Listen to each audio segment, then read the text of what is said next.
Ships avoid these routes not because of the distance, but because there is something mysterious happening here and it's unexpected. And those who dare say their last prayer. But why do ships avoid these routes? The answer lies in a complicated mix of science and human activity. I will explain, but before we dive deeper, subscribe to the channel and share this video. Back in 1488, a Portuguese explorer named Bartolomeu Dias did something no European had done before. He sailed around the bottom of Africa. When he finally made it to the southern tip, he looked back at the violent waves and screaming winds. The ocean nearly destroyed his ship, and his men were terrified. So he gave that place a name. He called it the Cape of Storms, but later kings and map makers changed it. They call it the Cape of Good Hope because it gave people hope of reaching Asia. What Diaz and his men experienced that day was not just bad weather. They had sailed into something far more dangerous, something hidden beneath the waves. And it starts with a current called the Agulhas. Imagine a river inside the ocean, but this is not a small river. This river is over 100 kilometers wide. It is more than 1,000 meters deep, and it moves fast. The Agulhas Current takes warm water from the Indian Ocean and pushes it down the east coast of Africa. Every second, it carries more water than all the rivers on Earth combined. The Agulhas does not stop at the Cape. It keeps going, and as it reaches the tip of Africa, it slams directly into cold water from the Atlantic Ocean. Warm water and cold water do not mix nicely. They fight. The warm current gets squeezed, it gets pushed around, and it forms giant swells and eddies beneath the surface. And the winds down here never stop. The more you go south, the stronger they get. They blow from the west, hard and constant, straight into the path of the Agulhas Current. So now you have wind pushing one way and current pushing the other way. They collide like two trucks crashing head-on. This combination creates something terrifying. We are talking about waves as tall as 10-story building, and the worst part, they appear out of nowhere. Sailors call them root waves. One second the sea looks calm, the next second a wall of water rises up and destroys everything in its path. Now imagine you are sailing from Asia, and by God's grace, you survive the Agulhas and the Cape of Good Hope. You think the danger is over? You are wrong. This is the Skeleton Coast. You heard that name right? The locals call it the land God made its anger. So why is this place dangerous? First, there is the ocean current. It comes all the way from Antarctica, freezing cold and powerful. It creates waves so big and unpredictable that landing a boat is nearly impossible. Second, there is the fog. This cold water meets the hot desert air, and thick fog rolls in, sometimes for miles. In the old days, sailors could not see the coast until their ships were already crashing onto the rocks. They call it Casimbo.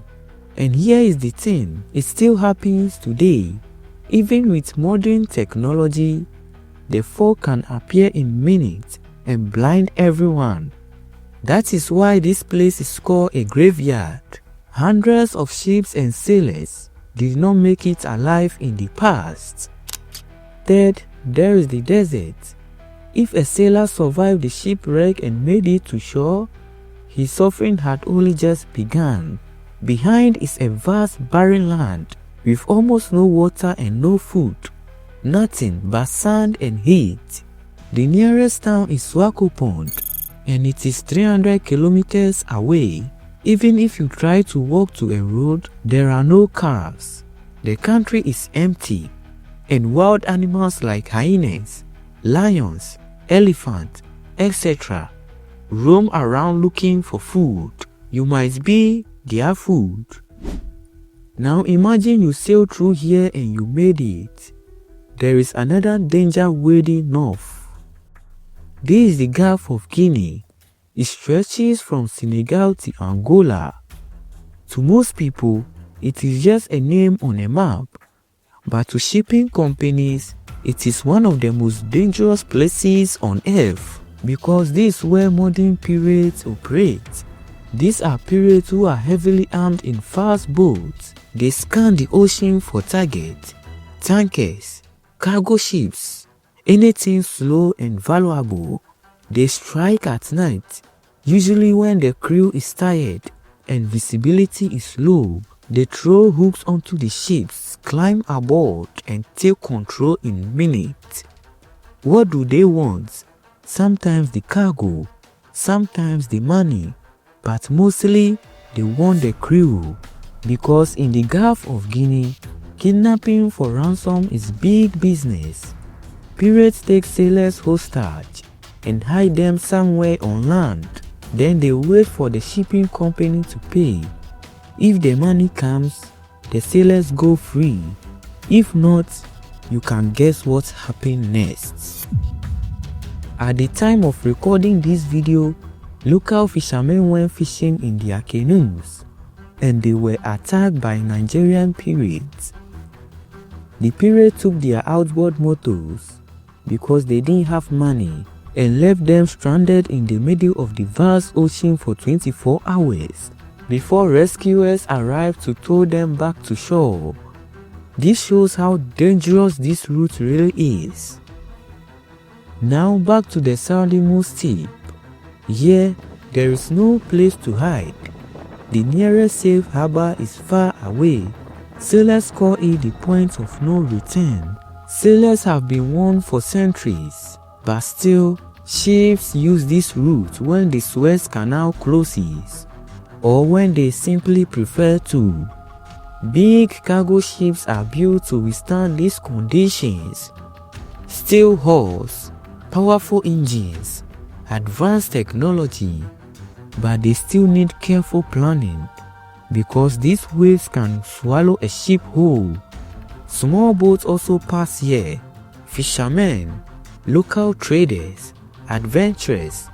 This is the only passage when the Suez Canal is closed, so it does not mean ships avoid this place completely.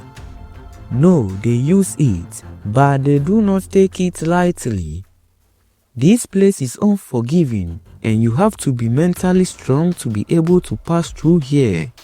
Sometimes, ships wait for days, studying the weather, analyzing the waves, waiting for the right moment.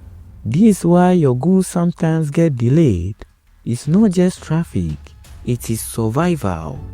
And here is the thing, this applies to life too. When you are following your dreams, the journey feels impossible. Challenges keep coming, and the moment you turn back, you fail. But with careful planning and mental strength, consistency and dedication, you make it through, just like the ships. If you like videos like this, subscribe to the channel, like the video, and share it. Thanks for watching.